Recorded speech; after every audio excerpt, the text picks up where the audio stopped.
বাংলাদেশ ভুলে গিয়েছেন? কেন এসেছিলেন বাংলাদেশ থেকে? বলুন দীপঙ্কর বাবু, বলুন আপনারা যারা আছেন, বাংলাদেশ থেকে রাতের অন্ধকারে কেন পালিয়ে এসেছিলেন? কেন পালিয়ে এসেছিলেন বাংলাদেশে? এখানে কি জমি ছিল না?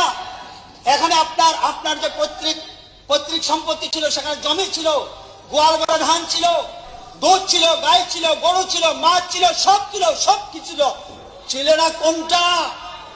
কোনটা ছিল না? মনে করুন, ইতিহাসকে ভুলে যাবেন না।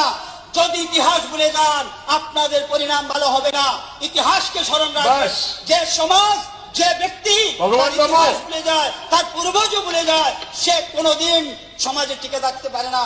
একবার নিজের বিবেককে জিজ্ঞাসা করে বাংলাদেশ থেকে কেন আপনারা পালিয়ে এসেছিলেন? এই ত্রিপুরার মতো পাহাড়ে কেন এসে বসে কলেরায়, ডায়রিয়ায়, আন্ত্রিকে, ম্যালেরিয়ায় এইভাবে আপনাদের আত্মীয়-স্বজন মৃত্যুবরণ করেছিল? কেন সেখানে থাকলেন না? কেন জিন্দাবাদ বললেন না? কেন সেখানে কার্লমার্ক্সের দোহাই দিলেন না? কেন সেখানে লেনিনের দোহাই দিলেন না?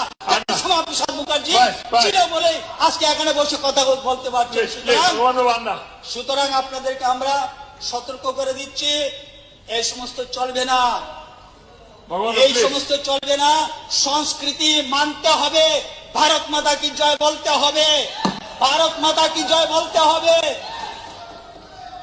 স্বামী বিবেকানন্দের জয় বলতে হবে, স্বামী বিবেকানন্দের জয় বলতে হবে, ভারত মাতা কি জয় বলতে হবে। নতুবা আপনাদের ঠিকানা কোথায় হবে আমরা বলতে পারবো না। ধন্যবাদ।